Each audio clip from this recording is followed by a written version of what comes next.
Hi అండి, welcome to my channel అందమే ఆనందం. గోరింటాకు బాగా ఎర్రగా ఎలా పండాలో ఈ వీడియోలో చూద్దామండి. చాలా మందికి గోరింటాకు పెట్టుకుంటారు గాని గోరింటాకు కలర్ అనేది ఆరెంజ్ కలర్ లోను అలాగే ఎల్లో కలర్ లోను పండుతూ ఉంటుందండి. చాలా మందికి గోరింటాకు అనేది అస్సలు బాగా పండదండి. రాత్రి అంతా అలా ఉంచుకుని ఎర్లీ మార్నింగ్ చూసుకుంటే గోరింటాకు కలర్ అనేది అంత బాగా రాక చాలా బాధపడుతూ ఉంటామండి. జస్ట్ మీరు గోరింటాకు పెట్టుకుని ఒక అరగంట ఉంచుకుంటే చాలు, అరగంటలోనే గోరింటాకు రెడ్ కలర్ లో పండిపోతుందండి.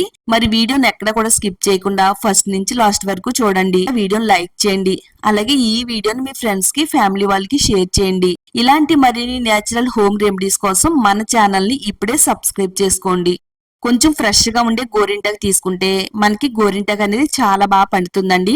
అలాగే మనం గోరింటాకు చెట్టు నుంచి ఆకులు తుంచేటప్పుడు లేతగా ఉండేవి లేత చిగుర్లు తుంచుకుంటే గనక గోరింటాకు చాలా రెడ్ కలర్ లో పండుతుందండి.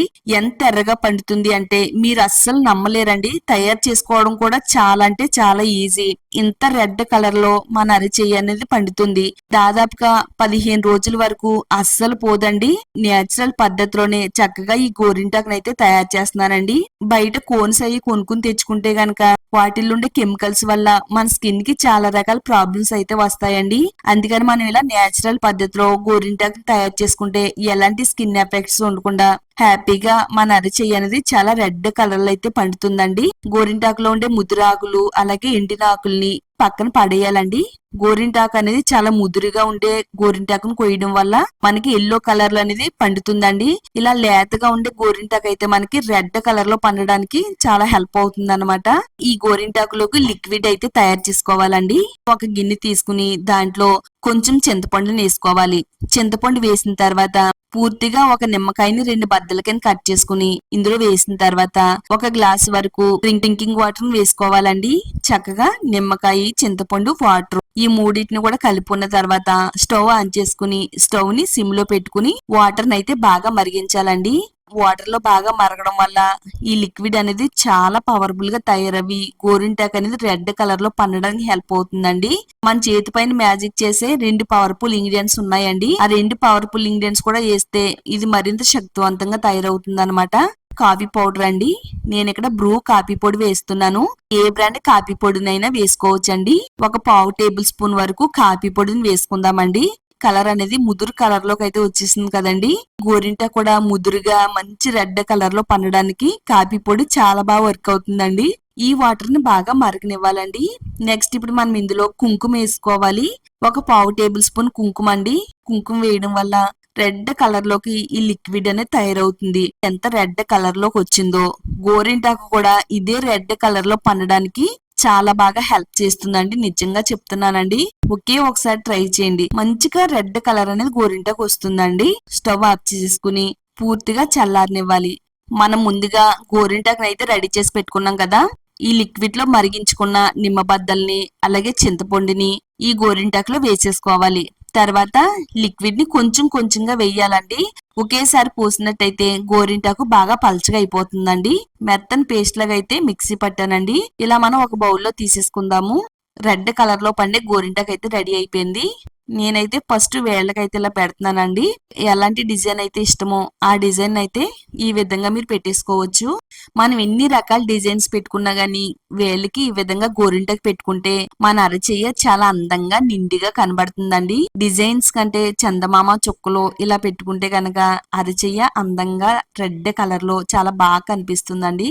ఇప్పుడు అరిచేతి పైన డిజైన్ వేసుకోవాలండి. నేనైతే డిజైన్ అయితే ఏమి వేయట్లేదండి. చందమామ చుక్కలు అయితే పెడుతున్నానండి. చిన్నప్పుడు ఎక్కువగా పెద్దవాళ్ళు అరిచేతితో చందమామ చుక్కలే పెట్టేవారండి. ఈసారికైతే నేను ఈ విధంగా చందమామ చుక్కలను అయితే పెడుతున్నానండి. దీని చుట్టూ కూడా చిన్న చిన్నగా చుక్కలు పెట్టుకుంటే ఆ నిండిదనమే వేరండి. డిజైన్ పెట్టుకున్నా గానీ రానంత నిండిదనం చుక్కలు పెట్టుకుంటేనే వస్తుందండి. అంత అందంగా కనిపిస్తుంది. గోరింటాకుని పెట్టుకున్న తర్వాత రెడ్ కలర్ లిక్విడ్ అయితే తయారు చేసుకున్నాం కదా. లిక్విడ్ ని గోరింటాకు పైన ఈ విధంగా మనం అప్లై చేయాలండి. గోరింటాకుని అస్సలు ఆరనివ్వకూడదు అనమాట. ఆరి ప్రతిసారి కూడా ఈ లిక్విడ్ ని అప్లై చేసుకుంటూ ఉండాలన్నమాట. ఈ లిక్విడ్ ని ఈ విధంగా అప్లై చేసుకుంటే మంచిగా రెడ్ కలర్ లో పండడానికి ఈ లిక్విడ్ అనేది చాలా బాగా హెల్ప్ అవుతుందండి. చక్కగా ఈ విధంగా ఈ లిక్విడ్ ని అప్లై చేసేసుకోవాలి. కనీసం ఒక అరగంట లేదా ఒక 45 మినిట్స్ మీ అరిచేతి పైన ఉంచుకుంటే గనక మంచిగా కలర్ అనేది పండుతుందండి. మీకు గోరింటాకు ఎప్పుడు పండలేని విధంగా పండుతుందండి. అంత బాగా వర్క్ అవుతుంది. ఒక అరగంట నా అరిచేతిపై ఉంచిన తర్వాత చూడండి గోరింటాకు అనేది ఏ విధంగా పండిందో చూపిస్తున్నానండి. ఫస్ట్ అయితే నేను వేళ్ళని ఇలా మెదిపి చూసానండి. మంచిగా కలర్ అనేది వచ్చేసింది. మనం ఎక్కువసేపు ఉంచుకున్నా గానీ గోరింటాకు అనేది ఇంకా బాగా రెడ్ కలర్ లో ముదురు కలర్ లో పండిపోయి నల్లగా అయిపోతుందండి. మనకి నల్లగా అయిపోకుండా ఈ స్టేజ్ లో మనం గోరింటాకు తీసేసామంటే గనక రెడ్ కలర్ లో మనకి గోరింటాకు అనేది ఉంటుందండి. చూడండి మంచిగా కలర్ అనేది వచ్చింది కదండి. ఇలా వేళ్ళకుండే గోరింటాకు అంతా కూడా తీసానండి. గోరింటాకు ఆరలేదు కదా అని అనుకుంటారు కదండి. గోరింటాకు ఆరకుండా ఉండడం కోసమే ఆ లిక్విడ్ అయితే తయారు చేసి మధ్య మధ్యలో నేనైతే గోరింటాకు అప్లై చేశానండి. అందుకని గోరింటాకు ఆరకుండా ఇలా మెత్త మెత్తగా ఉందండి. చందమామ కూడా మంచిగా కలర్ అనేది వచ్చేసింది. మొత్తం చందమామ చుక్కలు అన్నిటిని కూడా తీసేసాను. వాటర్లో అయితే నా చేతిని క్లీన్ చేస్తున్నానండి. మనం గోరింటాకు తీసేసిన తర్వాత కొద్దిసేపు అలా ఉంచితే ఇంకా బాగా పండుతుందండి. చక్కగా నేనైతే ఇక్కడ నీళ్ళలో వేసి కడిగేస్తున్నానండి. నాకైతే ఈ కలర్ సరిపోతుంది.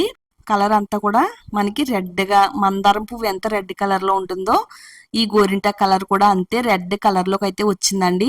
చక్కగా వాటర్ లో వేసి క్లీన్ చేసిన తర్వాత లాస్ట్ గా వచ్చిన కలర్ అయితే ఇదండి. ఇదే విధంగా మీకు కూడా కలర్ అనేది వస్తుంది. ఈ విధంగా తయారు చేసి మీ అరిచేతికి పెట్టుకోండి. అలాగే ఈ వీడియోని మీ ఫ్రెండ్స్ కి ఫ్యామిలీ వాళ్ళకి షేర్ చేయండి. మన ఛానల్ ఇప్పుడే సబ్స్క్రైబ్ చేసుకోండి.